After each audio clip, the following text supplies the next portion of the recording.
Welcome to Hints and Guesses, my podcast. I've got a special episode today. I'll be talking to Jason Adam Miller about his new book called When the World Breaks. And I'm going to let our conversation and the sort of the content and his voice be the introduction. I don't want to say much more about that, other than to say this book is a kind of exploration and wondering about the Beatitudes, which are found in the Sermon on the Mount. And what are they, and are they real, and are they true, and in what way, and what's the kind of thing that Jesus was inviting us into? And I want to encourage you to stick with this. I think for me, this was a very moving conversation and profound.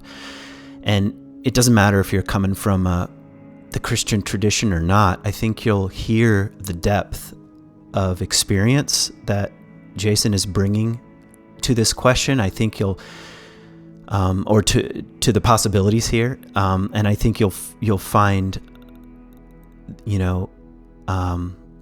a kind of depth of wisdom hidden inside at like little tiny seeds of possibility here in this ancient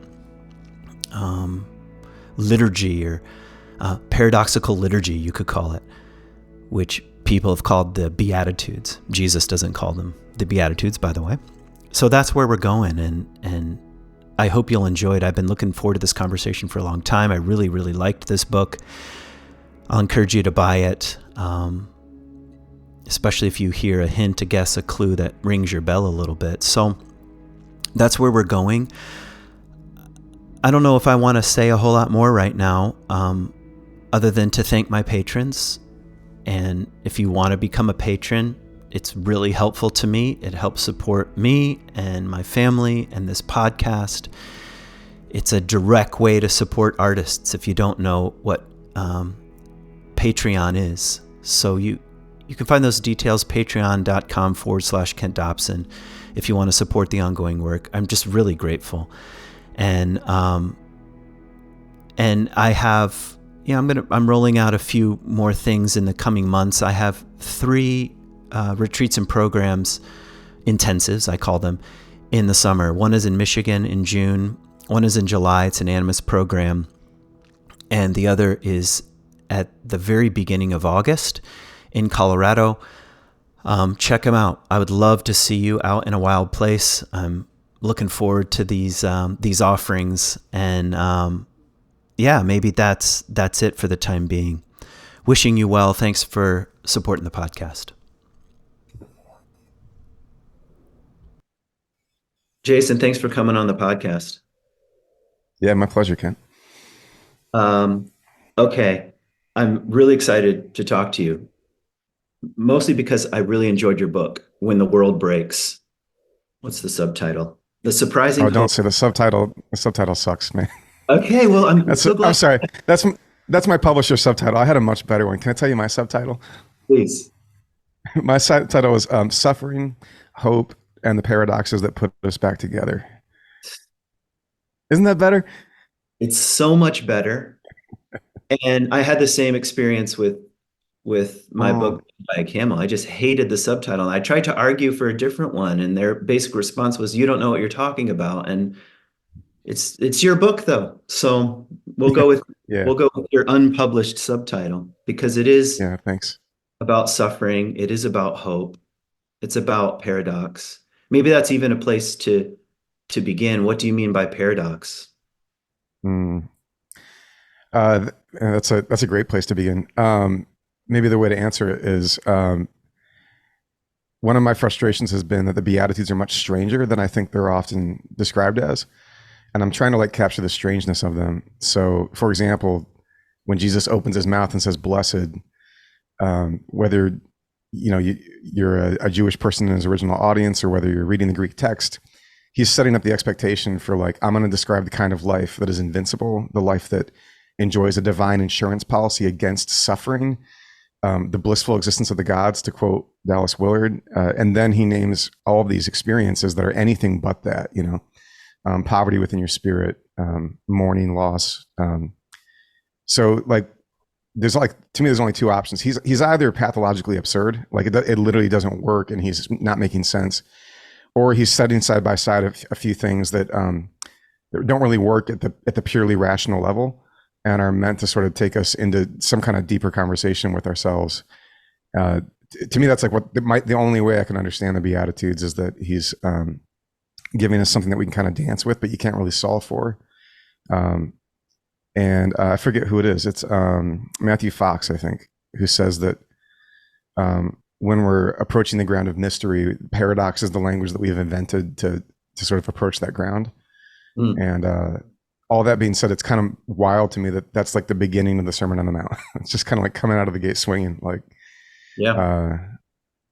And to me, it's as if he's saying like everything else he's going to describe in the Sermon on the Mount, the kind of compelling vision of a life that he offers there, is sort of accessible only by entering through the threshold of these paradoxes. That you're gonna have to like let these paradoxes work on you before any of the rest of this begins to sort of come through your life. Yeah, totally. Yeah, and that's also what I really loved about your book. My sense is that these paradoxes have been working on you for a long time. Yeah. And you're writing from that place.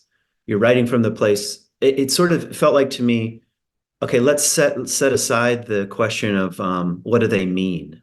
They certainly have meaning, but let's set aside it as an abstract notion and ask, how do you experience? Is it possible to experience the kind of thing that Jesus is describing? And if you know it from the inside, then it's a question of is it true?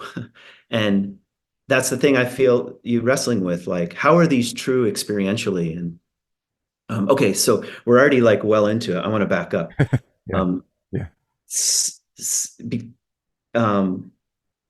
I want to invite you to introduce yourself just a little bit. I mean, and you can say I don't want to, because that's what you're supposed to do on podcasts, and we can just keep going. But how would you introduce yourself?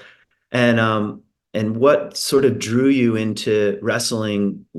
Because it's one thing to allow the paradoxes to work. It's quite another thing to say, I'm going to put something out there in the world and invite people to listen to something that is essentially 2,000 years old. Can't we just move on?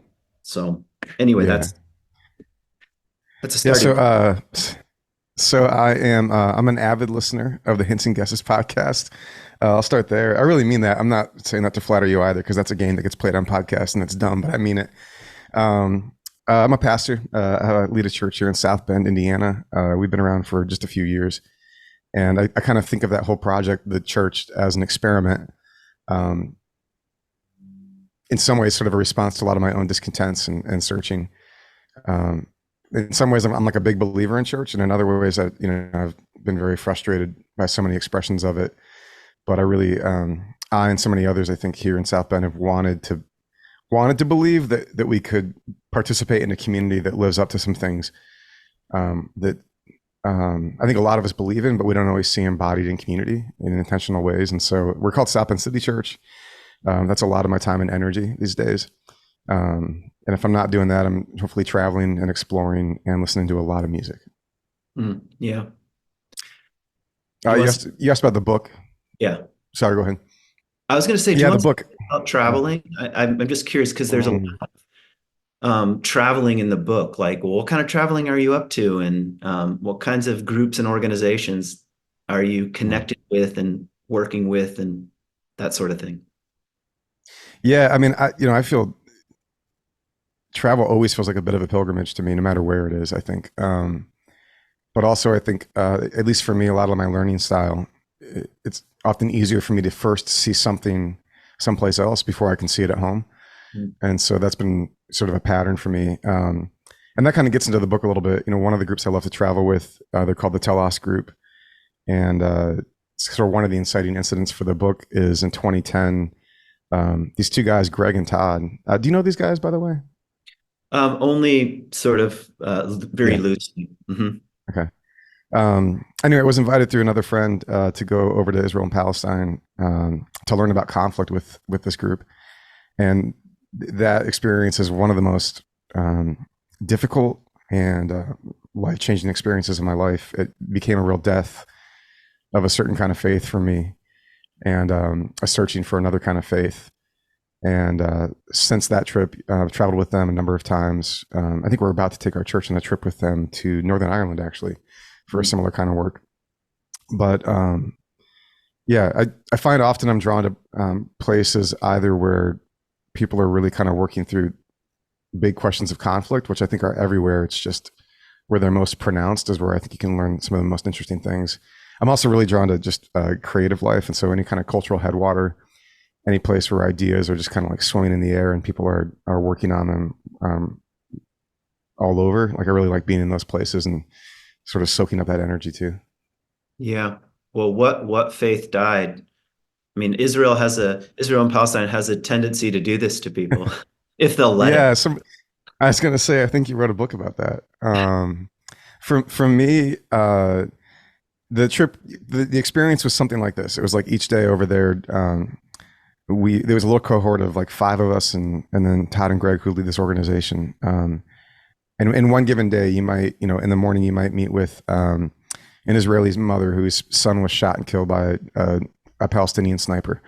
And then an hour later, you might meet with a Palestinian father whose 12-year-old daughter was shot and killed by the Israeli Defense Force when they mistook his car for that of a terrorist. And, you go on and on. And I remember sitting at one of the refugee camps near Bethlehem and watching surveillance camera footage of a playground with kids on it being blanketed with tear gas canisters as retaliation for a kid who'd thrown a rock at a soldier. And, you stack these experiences up, and the level of despair that grew in me was overwhelming.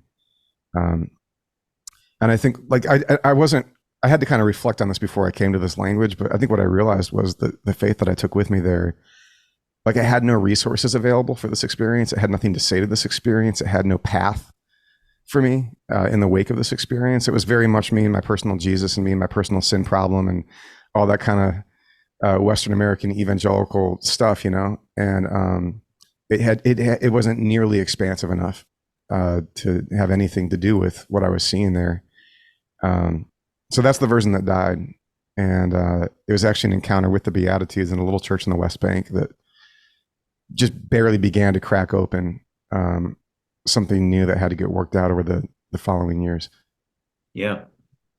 Yeah. And if I remember correctly, you looked at your own Bible, Yeah. and it was the least marked up part of it, the Beatitudes. That's right. And that's actually it's profound because it's true. In fact, I just went and looked at my own study Bible, the first century study Right, Bible. the one that you released. Yeah. Uh-huh. Yeah. To see what I said about the Beatitudes, which wasn't much.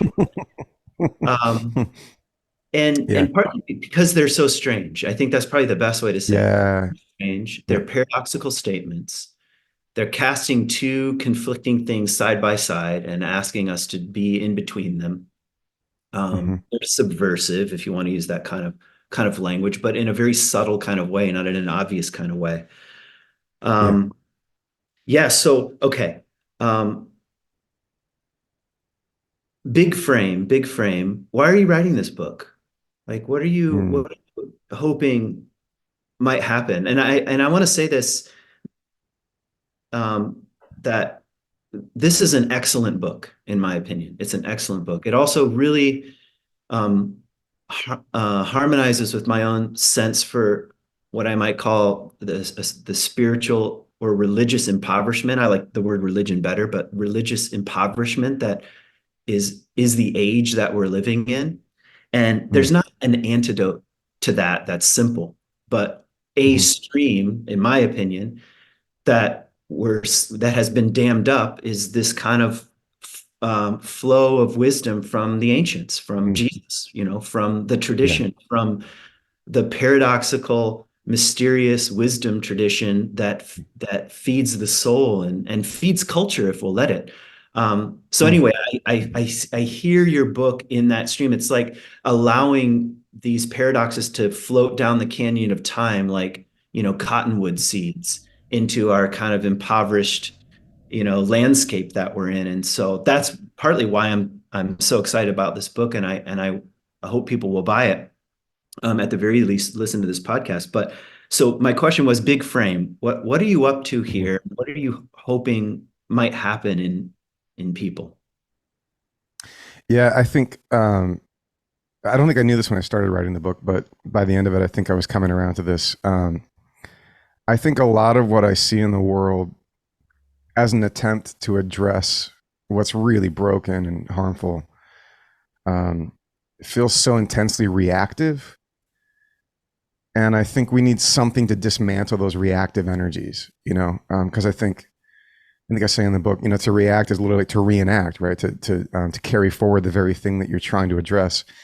And so, other better thinkers than I have said things like, you can't solve a problem at the level of thinking that created it, or Rohr or somebody else said, if you don't transform your pain, you'll transmit it, like all that stuff, right? And so I think, to me, the arc in these 8 blessings is that the first 4 basically kind of do their work of dismantling the reaction. They kind of, basically it's like a word that I like to use that my editor kind of pushed back on, is like, it's almost like Jesus is like wooing you into the experience of by wooing, I mean, he's not commanding you, he's not forcing you, he's not shoving you.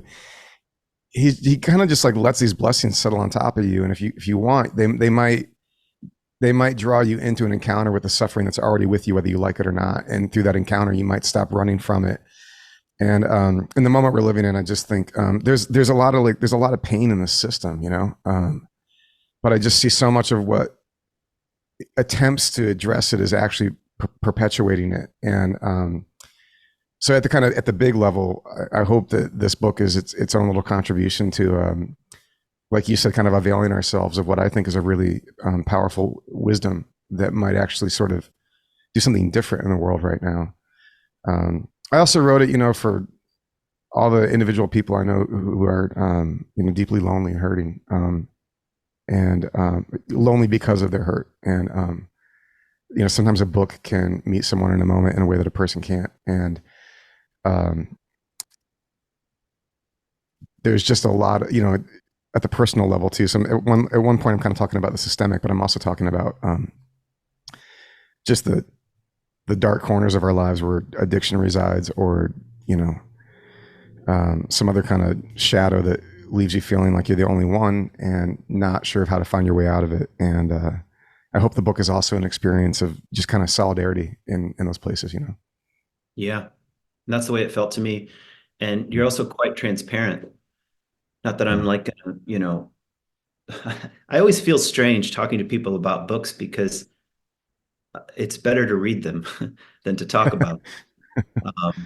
But you're also quite revealing about your own story, things like checking yourself into a psych ward in your 20s. That's an unusual story. And it's not like self-deprecating, like, look at me being vulnerable, therefore read my book. I mean, it's just really, I felt a really honest place. Like, what has my life been reflecting back to me? And in what ways have I been wooed into, what a lovely word. I mean, I can see why it would be an editor wouldn't like it, but there's something alluring, that's another word I would use, about these paradoxes. Yes. And about the stance that Jesus seems to be taking in them. Maybe I want to invite you to riff a little bit. I mean, you kind of mentioned Dallas Willard at the beginning. That was the first person I ever heard say something like, the Beatitudes are descriptive, not prescriptive. And that was really, that's the first time I ever heard anything like that. Because you read them, and you're like, oh, I'm supposed to be like this. I'm going to go and... Yeah, totally. Yeah. Like, I'm going to go feel bad about my sin, and therefore I mourn. I'm going to go, Yep, exactly. Yeah. So do you agree with that sentiment, that they're descriptive about the nature of reality? And maybe say a little bit about that. Yeah, I think it's the right first move to take away the strangeness of suggesting that Jesus wants you to therefore sort of contort yourself into a poverty of spirit to receive the blessing. I think that's absurd. And I think Willard does us a real service by saying, like, just stop that nonsense. These are descriptive. The thing I want to go a little further with, though, is Yeah, I think they're descriptive, but my experience of them is that they do more, like you were saying earlier, like they do something.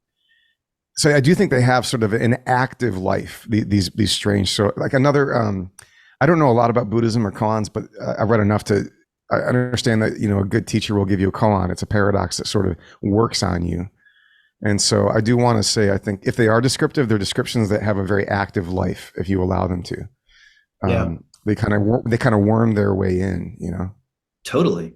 Yeah. And that's actually, I'm glad you said that because that was my feeling in the book. It's like, it's not just like I'm going to describe reality so we can abstractly think about a new worldview. Hmm. But Hmm. they're Hmm. like seeds that get in Yeah, and can yeah, potentially grow. And um, okay. All right. I want to get into the actual content here. As much as we're able to, really.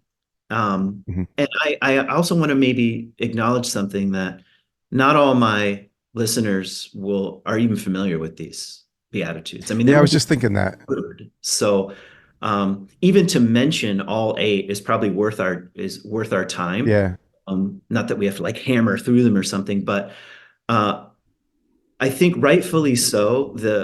It seems to be that the opening one, um, "Blessed are the poor in spirit," is you spend probably the most time there because it sort of, I think it even opens up the fuller conversation of how they yeah, might work their way in. So anyway, I'll just read it. Blessed are the poor in spirit, for theirs is the kingdom of heaven. And um, I've got a few things underlined, but maybe I'll just say where where would you invite us to start here? mm, yeah.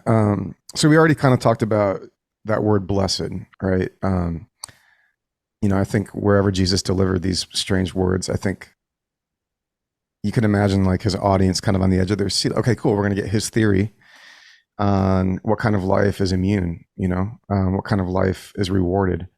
Um, and then I think, the next words out of his mouth when he describes the poor in spirit would have been really shocking and surprising and, perhaps confusing, except for maybe those who already live in a kind of relationship with their own suffering who might have said, oh, I actually know what you're talking about. Um, and then from there, I'm really, I want to say, I'm not pretending to have like the authoritative interpret. Like this is very much what these words have done in me. I'm trying to remain grounded in some good textual study, but beyond that, this is my experience. And so when I read about poverty of spirit, I pretty quickly think to some moments in my life where I had a hard time realizing or naming that through something really hard that happened, like the story I tell in the chapter about the eruption of some traumatic childhood memories that came up in my mind in late high school.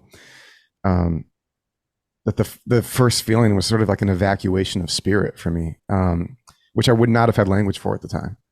But I do remember when those memories surfaced, literally being able, like, afraid to make eye contact with people for a few days because it's like I had the strange feeling that if you looked me in the eye, you would see there was nothing there. Mm. That like I had been robbed of something that made me human or alive. And again, it's only later that all this language comes out for me. But I've looked back then on other experiences and realized that often before we get to the anger or the sadness or the other sort of felt experiences of suffering, that often the first thing is the thing that's hardest to name, which is like the nothingness. I have a line in there from the author Cole Arthur Riley that really helped me. Your audience might know her Black Liturgies work. She's an Instagrammer and author, and she wrote this article in the Atlantic where she was talking about, as like an internet personality, how when something really awful happens in the news, the strange pressure that she feels to say something right away. And she said, like, how do you make room for all of the things that we feel when a really awful headline hits or you suffer something personally? And she names these different things that we feel, but then she said this. She said, "The nothing at all," Mm. and that really helped me. I'm like that. It's like hard to name nothing, right? Even though I think that sort of evacuated feeling inside where it's almost like there's a place inside where we hope to find hope or we hope to find joy or peace or strength or power, that kind of inner reservoir that we count on to tap into. And then like something happens and it's like that's been robbed or vacated or evacuated or something like that. And And that's what I felt when those memories surfaced. And I found other experiences where I'm learning to then hear that blessing. So like if you can actually notice, oh, there's that empty place inside that I feel right now that is really hard to abide. But Jesus calls me like blessed in this moment. And so maybe if I can kind of learn to let that blessing do its work on me, if I can just sort of sustain this for a moment, abide, not like manufacture it or generate it. I just mean it's already there, but can you like resist the urge to run from it or medicate it or cover it up?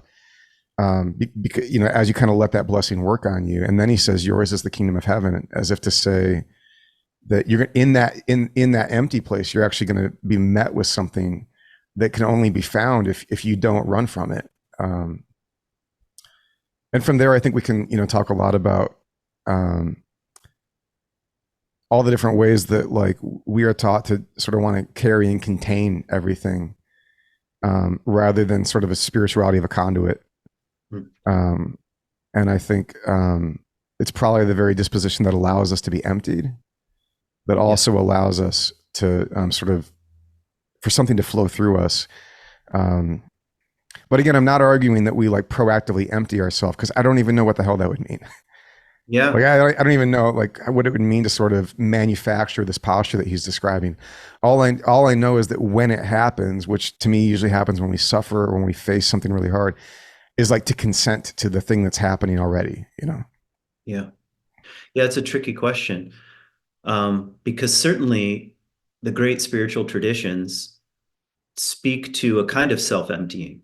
You know, that's what a fast is. You know, fast is a physical manifestation or a physical ceremony that I think is related to the kind of emptiness that you're speaking of, which is maybe just part of the human experience, the part that we want to avoid. You're right. You can't manufacture it. You can fast for 40 days if you want, and you're not going to generate the right kind of experience here. But at least it tells us there's a relationship between emptiness and being filled, you know, or relationship between emptiness and the possibility. Like at one point you use the word porous, which I think is probably the right kind of word to use. And just to come back to the title of this chapter, it's that you say the soul is not a closed system. I'd love to hear how you presently think about a word like soul, but maybe even more importantly, the way we try to close it off or defend, I think is the word used in the book, defend the soul or something like that. Yeah. The disclaimer on soul language, of course, is that we're kind of, you know, we're not in the terrain of like describing the chair I'm sitting on, of course. Like, I mean, I know like you and I probably share that conviction, but just so I don't like overstep here. I mean, I tend to think of the soul as the part of us that holds all the parts of us together. It's that sort of thing that brings coherence. You know, I think it transcends the emotional and the physical and the mental, but somehow it sort of expresses itself through all those things. I think I heard you say once on a podcast, the animating breath. Maybe another way is it's what we live from, whether we know that we are living from something or not, from within. And I think, so then I think whether we've named it or known it, I think we have a lot of anxieties around that. You know, and I think we learn pretty early in life, just how vulnerable that thing is, that we can feel a wounding, you know, that runs deeper than our emotions, that we can feel hope or joy that somehow has a depth that's more than just like brain chemistry, I think, even though it's all related.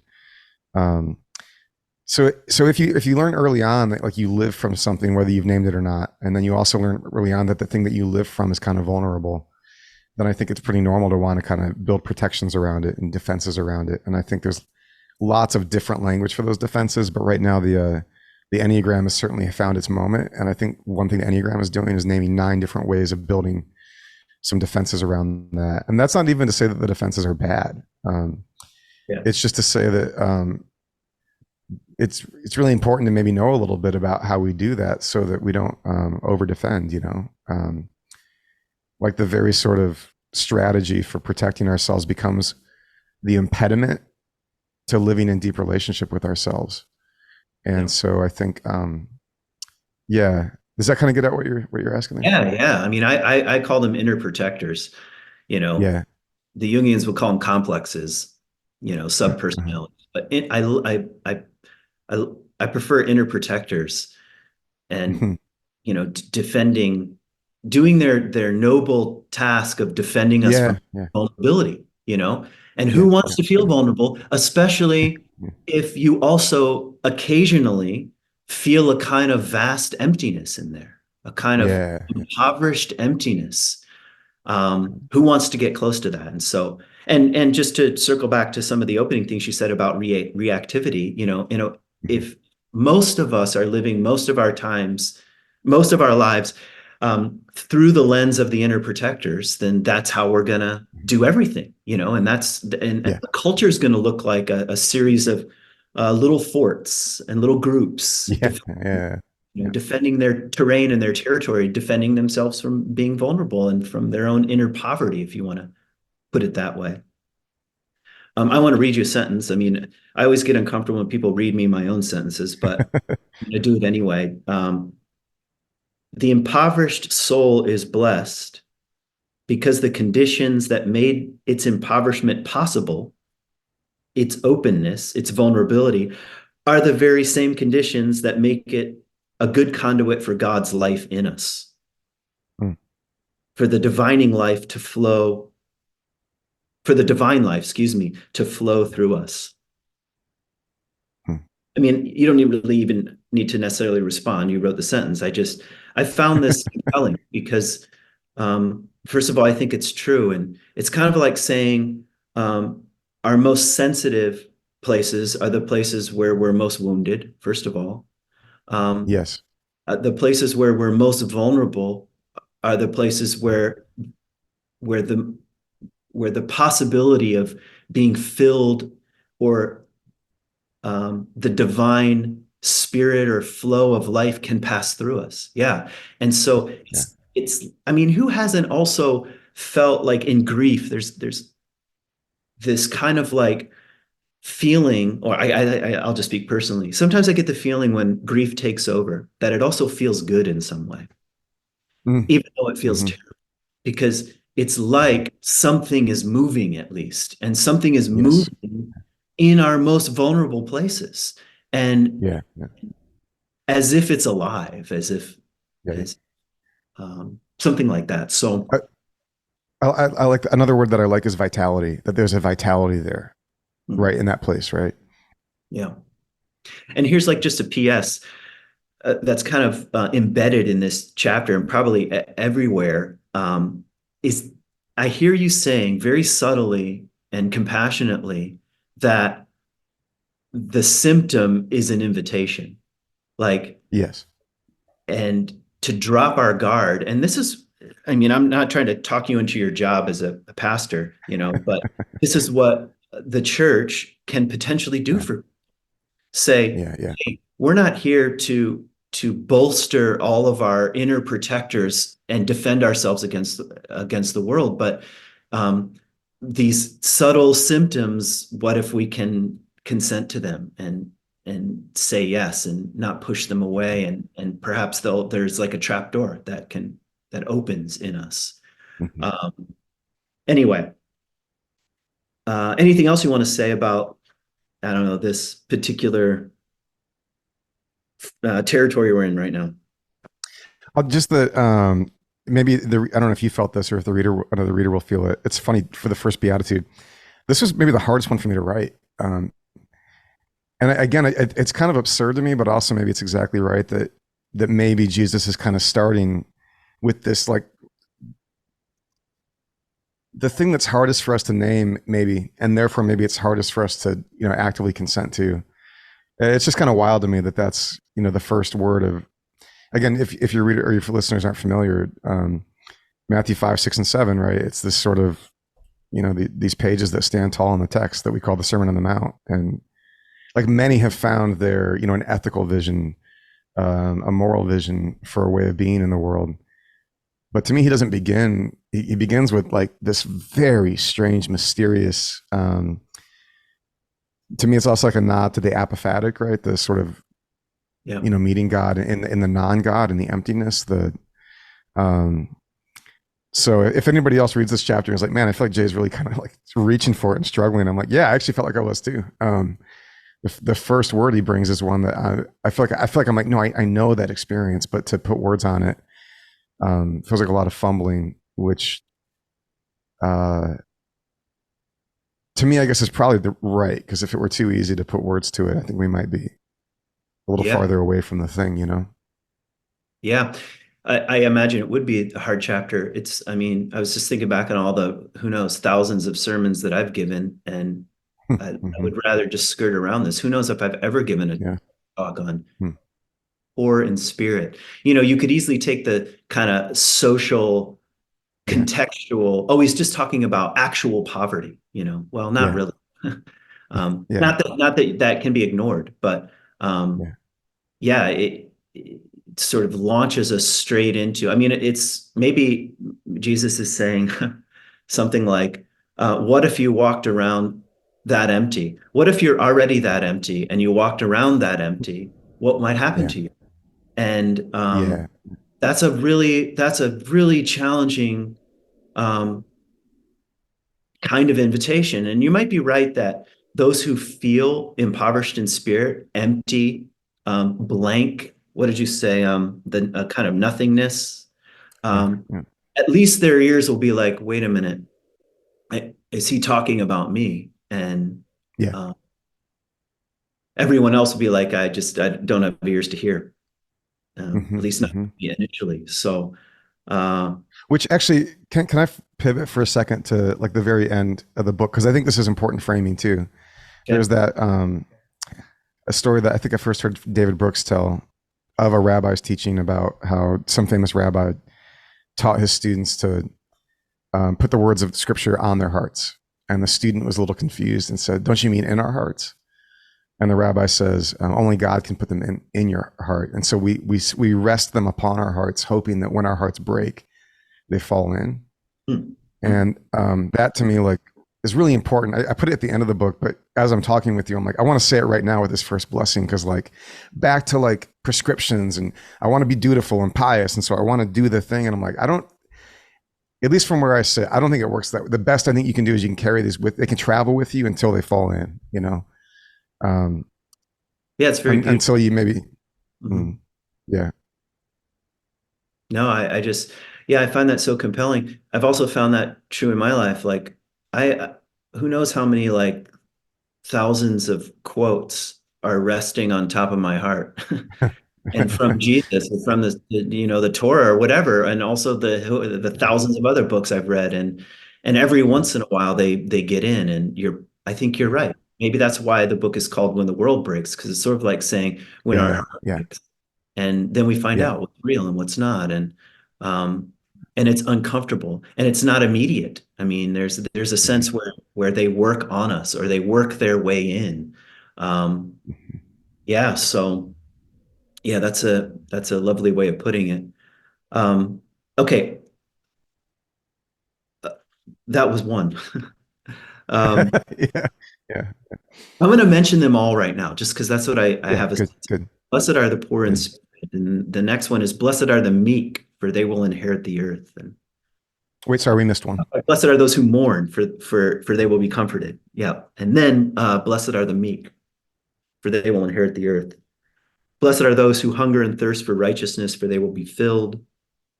Blessed are the merciful, for they will be shown mercy. Blessed are the pure in heart, for they will see God. Blessed are the peacemakers, for they will be called children of God. And sort of the worst of the worst here, or Yes, yeah, yeah. blessed are those who are persecuted because of righteousness, for theirs is the kingdom of heaven. Um, Mhm. yeah, I mean, my sense is let's talk a little bit about mourning here. Yeah, Blessed are those who mourn, for they will be comforted. And the title of this chapter is "The Glory is Not Diminished." Yeah, yeah, how'd you like to just crack this door open a little bit? yeah. Maybe I'll start textually and then map some experience onto it. So a lot of people have been rediscovering that like lament looms large in scripture. I think that's great. It's something that we've kind of forgotten about. And I'm at least in more spaces these days where we're recovering that. I think that's really good. One reason it looms large is that the Psalms, they have so many laments, you know. And I remember being in grad school, kind of studying Psalms as like literary texts and genres. And I actually got really, really frustrated. Like when I found out that lament looms large, I felt really like, I liked that. That feels good. That feels right to me. That feels like, oh, cool. There's more room for my experience here than I thought. But then when I looked at all these lament Psalms, I got really frustrated because they have this really typical pattern. Like almost all of them do the same thing. They basically begin by naming the loss or the protest. You know, they accuse God. They plead with God. They cry out. You know, so that's like I feel so at home in that. But then the same Psalms almost always turn toward praise, and that really frustrated me because that felt like the kind of pious, sentimental, like greeting card spirituality bullshit that like I've been around too much, you know, like, cool, yep. You know, we'll give lip service to what was lost, and then we will quickly, you know, to be faithful then is to turn toward praise, you know. And so for a while that frustrated me. And that question's been sitting with me for a long time. And then I had the experience, which is kind of in the center of that story, which is I lost a really dear friend to suicide, and had the kind of strange and dark honor of, you know, eulogizing him at his funeral, and sitting next to his wife, you know, now his widow. And you know, it's definitely the most intense loss I've been through. We were very close. I had just officiated his wedding earlier. His wife was pregnant with their first kid, and he was a real bright light in my life. And we traveled together in life, you know, through college and post college, and anyway, through the kind of rituals of grieving that we enacted, we had a funeral in Nashville there, and then from Nashville, the funeral kind of carried on to San Diego, which is where he lived for a while. And I wasn't going to go out there. And like, this is a little pause, right? But I think like grieving often feels very wasteful. You know, it feels very inefficient. It feels very unproductive. And I think a lot of us in our kind of like can't you move productive on? Culture. Yeah, move on, man. Like, what's the point? It can even be like costly, you know, meaning like I had to book more flights, and, you know, it just felt very indulgent, to be honest. But one of the people organizing this second set of events in San Diego asked me if I would show up and do something. And so I ended up out there, in spite of the fact that I was resisting it. And we did this really simple but profound thing that apparently is part of surf culture that I didn't know about. It's called a paddle out. And basically it's a funeral on the sea, you know? And so everybody grabs surfboards and we all kind of paddle out together onto the ocean. And man, I can never talk about this without, you know, kind of reconnecting to the feeling of it. But anyway, we all kind of paddle out. There's like dozens of us, and we sort of cluster up all of our surfboards together on the ocean there off the coast. And I'm not like a big ocean guy. Like I mean, I like the ocean, but I'm not like a deeply connected experience to it. But there was something about being like the surging of the water underneath us, and it was a dark kind of cloudy day, and we told stories about our friend Alex, and we sang some songs, and then we kind of fanned out into this ring on the water. And Beth, his widow, had a lei that she was wearing, and she threw it out into the middle of the circle, kind of represent our friend Alex. And we dug our hands into the water, and we like splashed water toward it, which is kind of an act of love and honor. So we have this ritual where more than ever, I'm just like sitting in the grief of this, you know, turning toward the grief rather than trying to move on from it, you know. And then this is the part that I really, it's hard to write about these things, right? Because you're afraid that all the depth of meaning that you felt in the moment will sort of be flattened on the page. And, you know, like I don't know how to transmit what I experienced there, but that evening, all I can say is that I think the way I say it in the book is that evening the sky was set on fire. And obviously I'm describing a sunset, but like it was really important to me to not say that out of the gate, because that's not what it was to me. It was the most extreme and intense experience of beauty that I think I've ever had in my life. And it felt like it got inside me and like ripped me open. And I mean, I literally was like on the beach, like shouting and screaming, like a maniac, I suppose, because it felt like this fullness that was meeting me and coming through me would literally like it almost felt like it would physically like rip me apart if I didn't like let it out like a grounded wire when lightning strikes. Um, and So I have that experience. Then I go back to the Psalms, and I've been like working on that and wondering about it for a long time.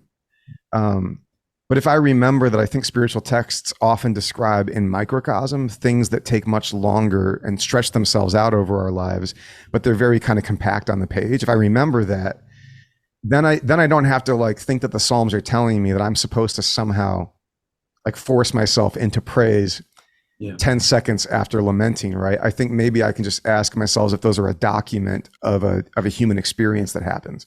Yeah. And I think, yeah, to me, I can't shake the feeling that hopping the flight and going out on the water and turning toward my grief was what made possible this experience of fullness um, like the best word I have for it is glory, that met me there. And I think, so I kind of work out this theory, right? That when we grieve, I think like there's a deep there's the deep in us that knows the deep in other people and in the lives that we lose and in the dreams that we lose. And I think it's more than the inconvenient loss of a psychological attachment. I think like when we lose a loved one, I think back to the soul. I think the deepest part of you is crying out because it knew something of glory or God, or pick your word for it, but pick your word for that. That transcendent reality that we crave and are made for, that you met in the other person or the other thing.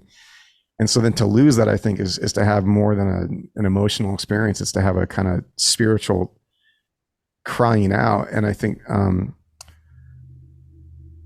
you can kind of come to a view that I've come to, that like, I think nothing ever good is ever really lost. And so maybe there's something about acts of grief that sort of tune us back into that back to your word, sensitivity, which is a great word for it.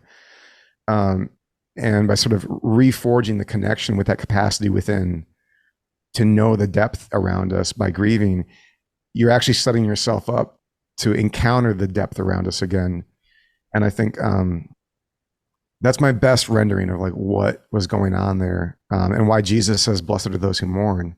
Like, I don't think it's some kind of petty, like, "Oh, you'll be okay." I think It's okay, I think buddy. he's speaking to a really deep mystery, and I think he's speaking from his own experience too.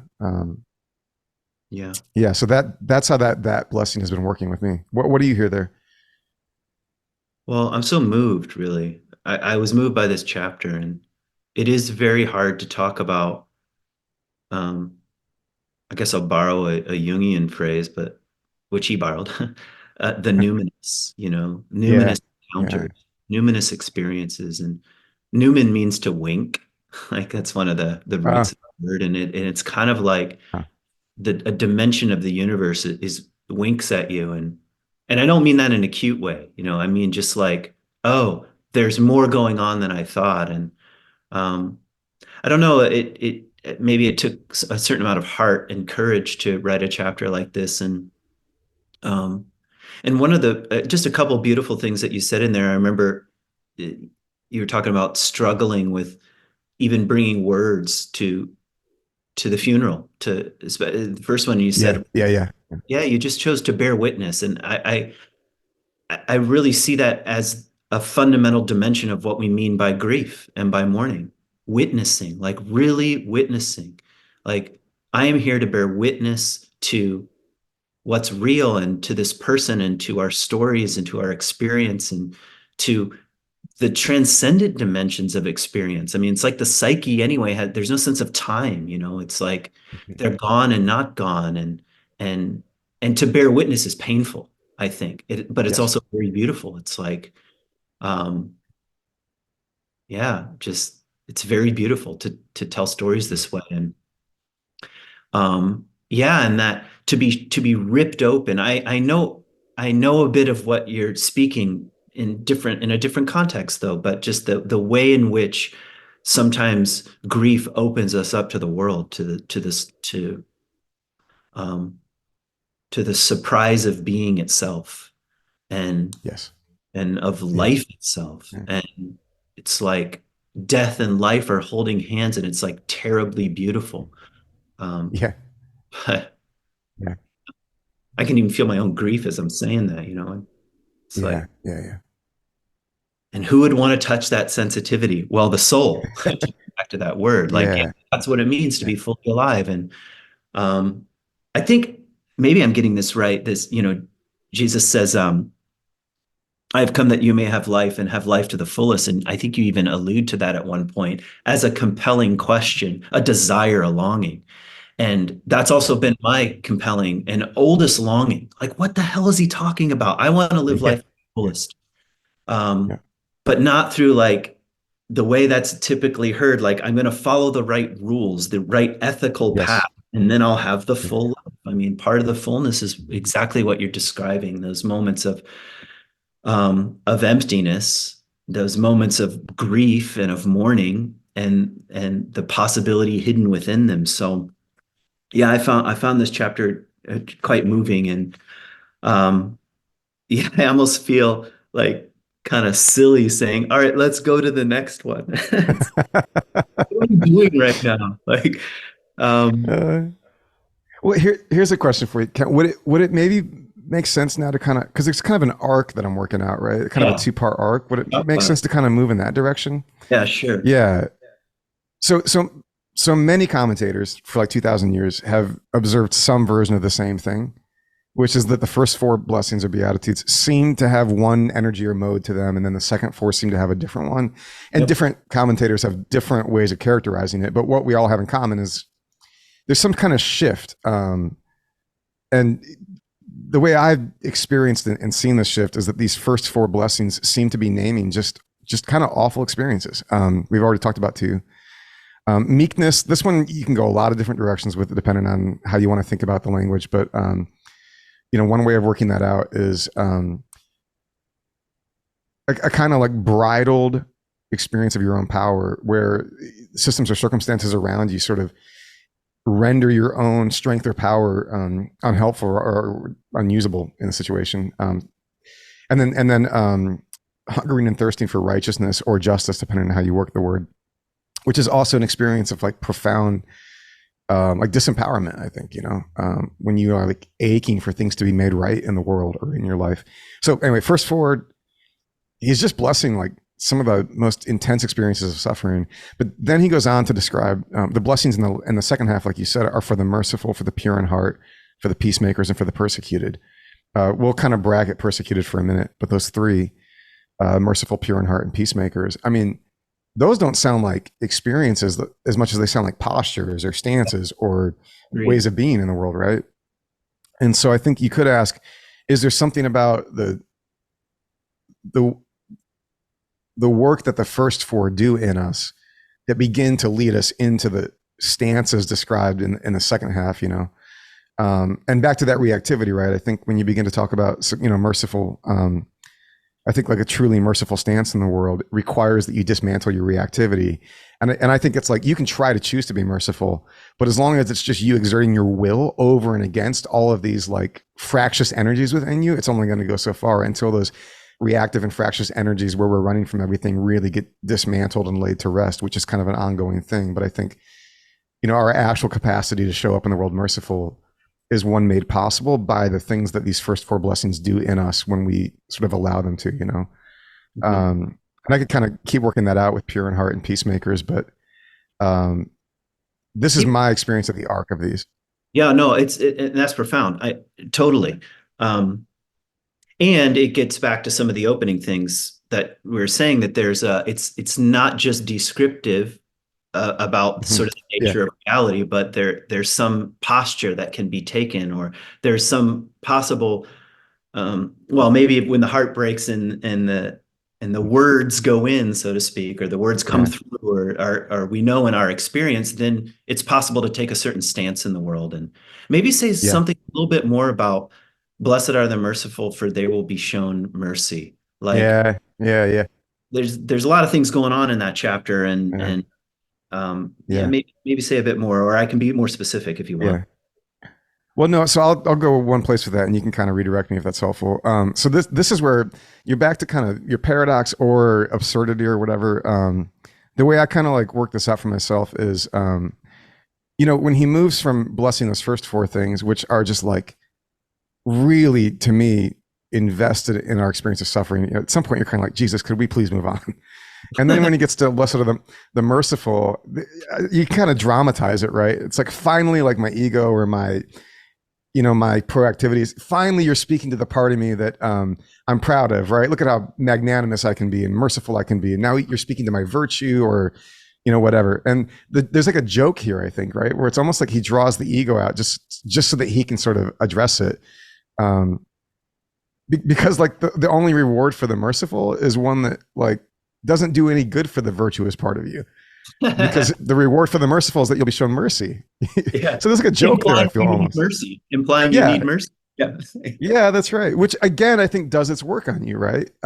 Because he knows that if he sort of begins to feed that, I think he wants to keep helping us live from that deeper vulnerability, even as he begins to describe stances that are proactive and even virtuous in the world. And the way he seems to do that is to continue to ground it in our vulnerability and sensitivity and need, even as he begins to build out, a stance or a virtue or a positive way of acting in the world. Mm-hmm. Yeah. Okay. Not that we need to like nerd out on biblical stuff, but I don't get to do it very often. I loved what you said about Cain and Abel, and I love the question of which I think the story is asking: what do we do when someone else is blessed, especially blessed in the ordinary way of that most people think about, that material possessions or good fortune or privilege or whatever else. I'd love to just get into that story a bit. Like what are you hearing and drawing out here? Yeah. Thank you. I love that story too. So, by the way, I think that shows up in Peacemakers for me in the book. Does that sound right? I just remember. Yeah. It doesn't matter. It doesn't matter. No, that's great. That's great. I just want to make sure I kind of ground myself here, because otherwise I could take up too much of your time. Oh, blessed are the meek. It's in the meek chapter. What's in the meek chapter? Yeah. Okay. Sorry. Can you tell it's been a while since I had a conversation about the book? That's always the problem. We write the book and then people want us to talk about it, and we've already talked about it in the book. Okay, so Cain and Abel. I had this really great professor of Old Testament, a guy named Gary Anderson, who did Genesis with me, and Gary draws a lot of his work from some Jewish scholars named like John Levinson in particular over at Harvard. And not to drop the name, that's dumb, but I'll never forget it. Gary told our class that the book of Genesis is a meditation on the problem of chosenness. Yes, I agree. Totally. That's profound. Yeah. Mm-hmm. Go on. Yeah. And then we go to Cain and Abel, which seems to be sort of the inciting story, the problem of chosenness. It's like Cain and Abel both bring sacrifices, and there seems to be these red herrings in the text about the kind of sacrifice they brought. And I think commentators like to fixate on why here we do it again, right? What was so virtuous about Abel that he secured for himself the blessing? We're back to prescriptions, right? How do I take away from this a moral lesson? And from what I've understood, some very credible commentators have said those are all red herrings. Exactly. All we know really is that one guy got the blessing and one guy didn't. It's arbitrary. It seems arbitrary, like random. Yeah. Mm-hmm. Yeah. Go on. And then powerful, I think that the word sin, the first mention of sin in scripture doesn't come. I think if you were to listen to a lot of popular preaching, you would think that the first mention of sin would show up in the Adam and Eve story with the fruit in the garden, right? Because we've all been told, that's where sin enters the picture and everything. But the word sin is never mentioned in that story. The first time sin ever shows up in the Bible is where God comes to Cain when Cain's envious of Abel's blessing, basically, and says, be careful what you do with your anger, for sin is crouching at your door. And then, of course, if people know the story, then, Cain leads Abel into a field and kills him. And so the first mention of sin comes from a human being who doesn't know what to do with the fact that it seems like somebody else has the blessing. And we draw up all these like fears of scarcity, our standing in the world before God. It's just wild to me that's actually the way the Bible gets into the story of sin. Yeah. Okay. So why does it stand out for you? Yeah. What's that? Well, the reason why I'm interested is because to me that there's a bridge between this dynamic that the world is unfair. That's essentially, I think, a terribly true statement that the Bible is trying to make at the beginning. And what do we Yes. do with the terribly unfair world that we find ourselves in? Well, what we could say, well, what's unfair about it? Well, one is that we're vulnerable creatures. And maybe that's the first half of the entire Beatitudes here. I mean, we're vulnerable, um, and we're sensitive, and we're going to get wounded, and things aren't going to go our way. And the second half also about, well, when we look out at the world, what can we do about the unfairness of the world? Well, we Mm. could, let me look at we could not be merciful. In other words, we could take vengeance. Yeah. That's what Cain is Yeah. up to. That's, Yeah. we can say, That's he right. says, the world's unfair, and damn it, I'm putting an end to Yeah. this. And That's right. it marks him in some way. Um, Mm. or we could say, instead of pure in heart, well, I better be, make sure I'm cynical and Yes. skeptical, Yeah. and Yeah. because the world is unfair, and I better be as clever and as conniving as possible to minimize how I might be affected by this. Let me look at the other ones. Blessed are the peacemakers, and we Mm. say, no, well, let's do the opposite. It's a winning and losing world, so I better win. And if Yes. I'm a loser, maybe here's this kind of a psychological twist here. I'll identify with that kind of victimhood, which is a way of gaining the upper hand, you could say. Wow. Yep. Yep. And then, blessed are those who persecuted. Well, that's just straightforward. No, I'm going to punish people. So anyway, Mhm. I'm just bringing that up because I think the second half here that you're getting into is about a certain kind of stance, Yeah. as it Yeah. relates to even to the Yeah. injustice of being itself. Yeah. Anyway, that's kind of Yeah. what I'm hearing. No, that's right. Yeah. No, thanks for bringing. I kind of forgotten the story was in there, the Cain and Abel thing. It's so profound, right? Yeah. Again, that is not just in the Bible, but it's like the founding story of sin Mhm. is this like profoundly human anxiety about what you have that I don't have. Mhm. Yeah. Okay. I'm just looking at the time here. If you've got time, I want to ask you about a few more things. Yeah, Uh, sure. I love it. so I want to, if we take a look at the turn here, Mhm. and let me flip through. I have all kinds of little things I've underlined, and let me find some. I'm thinking about the cynicism is a liar. Blessed are the pure in heart. Yeah. I wanted to get a Yeah. bit Yeah. in, primarily for, in part for my own sake, because cynicism is one of my protective strategies. That's the first thing I would Yeah. say. It's one of my defense mechanisms against, back to the beginning, feeling my own vulnerability or the injustices of the world, or things are not fair, and therefore cynicism seems to be a viable path. So, what? How do you want to get into this particular dimension? Yeah. That's a good question. I really wrestled with this one. Pure in heart. That's back to language that I might be forcing this a bit, but I'm like I so believe that he's not leading with piety. The purity of heart is language that to me can really feel that way. So I kind of worked backwards from this one with they will see God. Um, I have been struck for a long time now, and I would say I spend most of my time in spaces these days that you could probably call quasi progressive, which is language that I find pretty unhelpful, but theologically or politically. So, but I really worry about and wonder about the cynicism that bleeds into all of us as we try to sort of like see the world for what it is and address harm. Maybe can I start? This might be helpful. There's a book called "Cry, the Beloved Country." It's a novel about South Africa. Also a That, movie. yeah, yeah. To me, really profound. Written about apartheid experience and racial injustice, and the novel interrupts itself from time to time with these lyrical little meditations. And I have one here in the book. I'll just read this. Yeah, please. Cry, the beloved country, for the unborn child that is the inheritor of our fear. Let him not love the earth too deeply. Let him not laugh too gladly when the water runs through his fingers, nor stand too silent when the setting sun makes red the veld with fire. Let him not be too moved when the birds of his land are singing, nor give too much of his heart to a mountain or a valley. For fear will rob him of all if he gives too much. Mm. Mm. And I think what Peyton's doing there is like, I don't think he's affirming this effect of fear, right? I think he's saying that to live in, back to the vulnerability, like an open-hearted sort of love for things around you. I think he sees fear and cynicism so sort of rampant in the situation he's describing that he knows that we'll be robbed of all of these things. And I see a lot of that right now in the world, I think.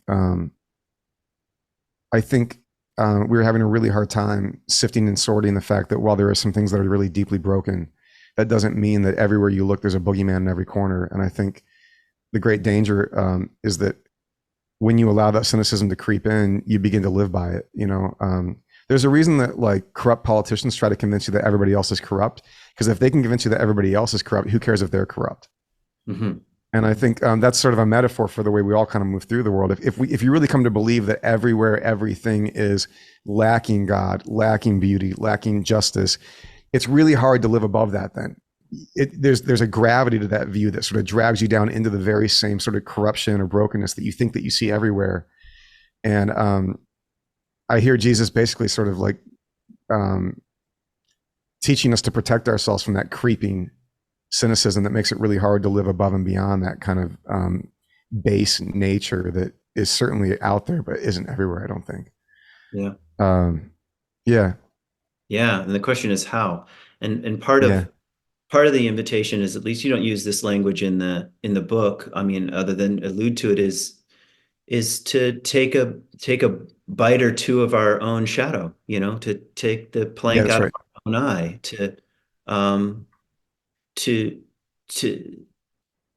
I mean, otherwise, I guess the rubric or the lens through which you're reading the world, it's like you see only what you want to see. And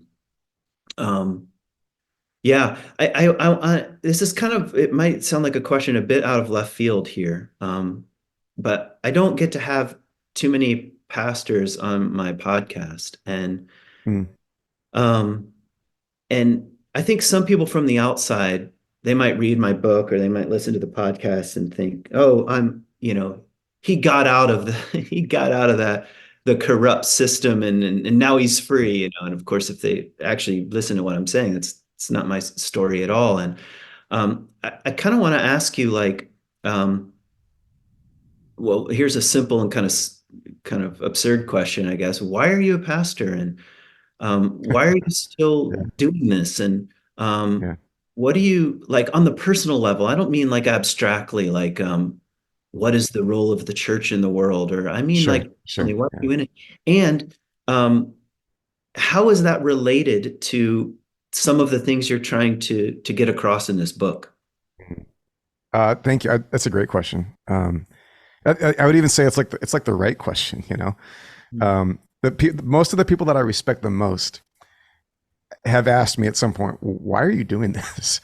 And I don't hear a contempt in the question, but there's a question, you know. It's a real question. There's a few answers for me. One is I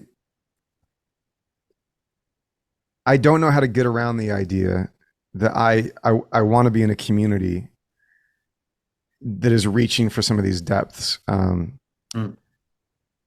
I am in need of, and I'm looking for a transformative way of being for myself and for others. And when I say transformative, that can sound too,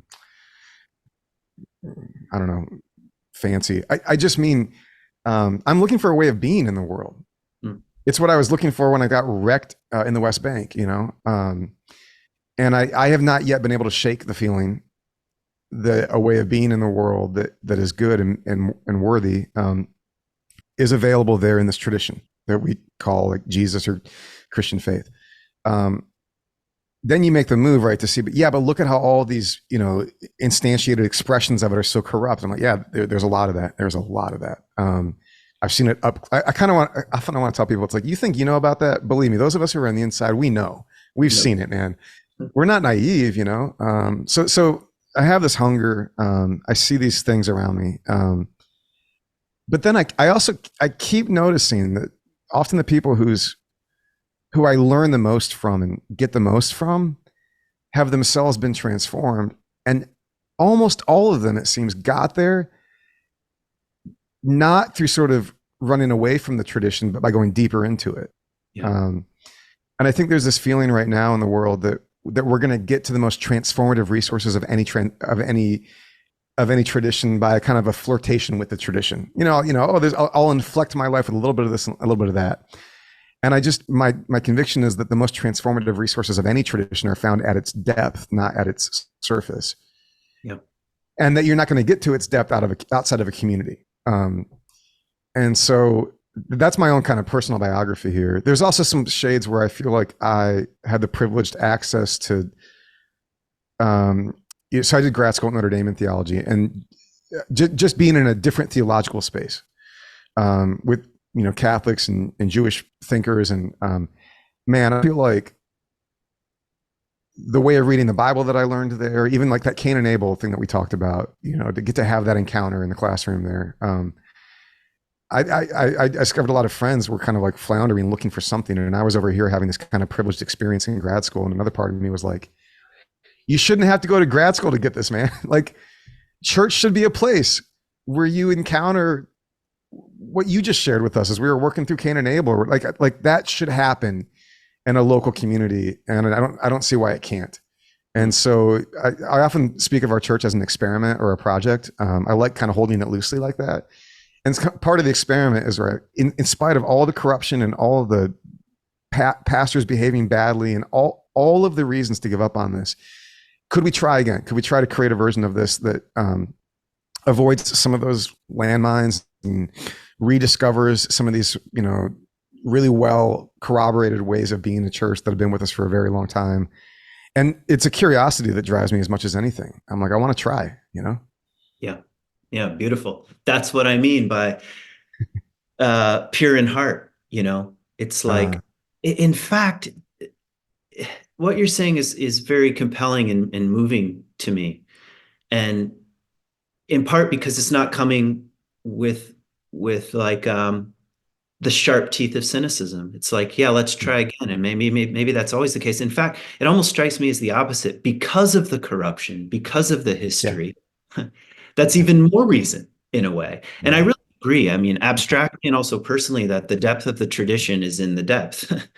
And it's like, I tried the smorgasbord of spiritual practices, like a little throw a little Buddhism with my, and sometimes we are individuals, and there's a wild diversity to how we work out our spirituality. But that's why I like the word religion better than spirituality, because there's it's being bound to something, and that comes a certain amount of constraints, and that's part of what a tradition forces upon you. And for me personally, like the moment I more publicly said, I'm out of here, or I'm not following Jesus, or that's the way it appeared, it's like even the depth of my own tradition like opened up. It's like my own heart cracked open. And I did a fast, like a wilderness fast, about 3 or 4 months after I quit my job as a pastor. And I almost laughed, like, what am I doing out here? I am doing the very thing that publicly it looks like I don't want anything to do with,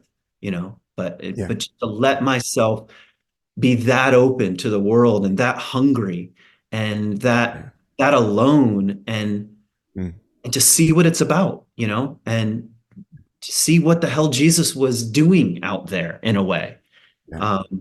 Anyway, so I just appreciate your response. And I want to be mindful of the time here. And I have a sense that I want to invite you to, first of all, before you get to this, anything else you want to say kind of here at the end of our time together, which I've so enjoyed.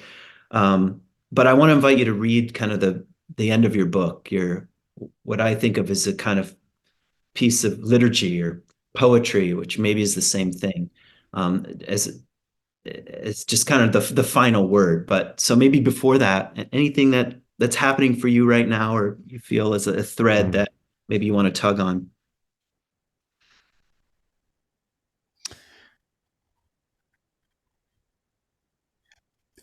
Honestly, I just want to say thank you, man. Just having this conversation with you feels really enlivening to me. And to be honest, it's like a really hectic little stretch here. Our church just moved into a building, bought it and renovated it, and had our first Sunday 3 days ago. And so I've been living in that. And there's something about this space with you that's just been really, really meaningful to me. So I'm really thankful for that. And please keep posting episodes because yours is one of the few tethers I find that kind of meet me in my little day to day. So yeah, I just feel very grateful. Thank you. Maybe about, at the end here, I really wanted to, back to what we were kind of saying at the beginning, after talking about these Beatitudes and saying what they've kind of done in me, I kind of wanted to write something that would hopefully do what they do. Mm-hmm. To get back to the modality of blessing, you know? And what I have at the end is, as these Beatitudes became more and more important to me, I kept finding myself in situations where I would be asked, sometimes in seemingly like impossible moments, to like say something like what, maybe on another trip to Israel and Palestine with another group of pilgrims, and we've had a really long, hard day. And it's like, Jason, say something to us. And I'm like, what do you say? You know, to not trivialize all of this. Yeah. And I just honestly, very organically, I just over time, I found myself sort of riffing on these, kind of stretching out these Beatitudes, and trying to let them do what they do. And so in the end of the book here, I have kind of a version of that. So I guess I'll read this now. Yeah. Yeah, please.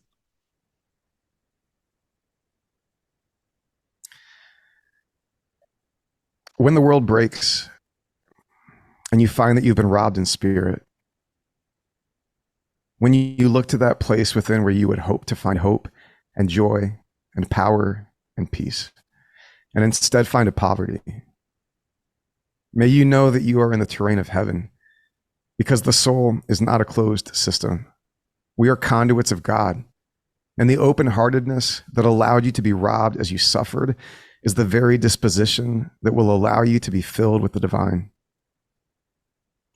When the world breaks and you suffer great loss, whether it's the loss of hope or the loss of a dream or the loss of a beautiful arrangement or the actual loss of someone you loved, may you mourn bravely, and in naming the void where the gift once stood, may you discover the eyes of your soul dilated, your inner being flooded with light. For nothing good can ever be lost in God, and the glory we yearn for is still with us. When the world breaks and you find your strength bridled, either by circumstances or systems, when you find yourself unable to take for yourself the things you need, may you trust that an open hand is all that's needed to receive, for you will inherit everything, as nothing real was ever the possession of those who have bridled you in the first place. When the world breaks and you find yourself aching for things to be made right, either within you or around you, whether the fractures have happened in your life or have come against your life, may you trust the sacred pangs of hunger. May you know how holy your parched palate is.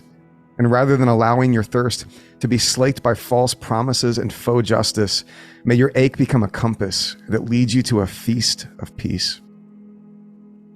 If you've been wronged and are finally given the rightful power of the victim to exact revenge, may you remember that you were forged from the same moral fabric as the one who violated you. And without creating a false equivalence between victims and those who have perpetrated their suffering, may we remember our own need for mercy. If you find your heart darkened by cynicism, may you see past the illusion that corruption is the final word. May your own shadows be the proving ground for a more perceptive vision, and may the eyes of your heart be enlightened, giving you an uncommon capacity to see God, to see light, and even the darkest corners of our world. If you find yourself called out into the borderlands, into the no man's land beyond your own faction, forsaking group belonging, and if in those borderlands you find yourself desperately alone, feared by your enemies and called a traitor by your own, may you discover that you have become a child of God, claimed by the divine. May you discover a cosmic and irrevocable sense of belonging as you walk the lonely path of peace. If you find yourself persecuted, made a target by the powers of disorder that are breaking the world.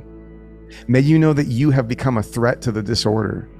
You have become a conduit of the divine. You have become an agent of love. So when the world breaks and it tries to break us, may we trust that we too will be raised up. Yeah. Yeah, it's very moving. May it be so. David White has this little line. He says, to be human is to carry what is hidden. What does he say? To be human is to carry what is hidden as a gift to others. Something like that. Mm-hmm. And that was my feeling as you were reading that. Like, I'm moved by the way in which you're carrying what is hidden. And what I mean by that is not only hidden inside these paradoxical statements, but hidden in your own experience of them. Like your own ordinary, human, beautiful, heartbreaking, and lovely experience, carrying the hiddenness out into the world as a gift, and I hope you'll keep doing that.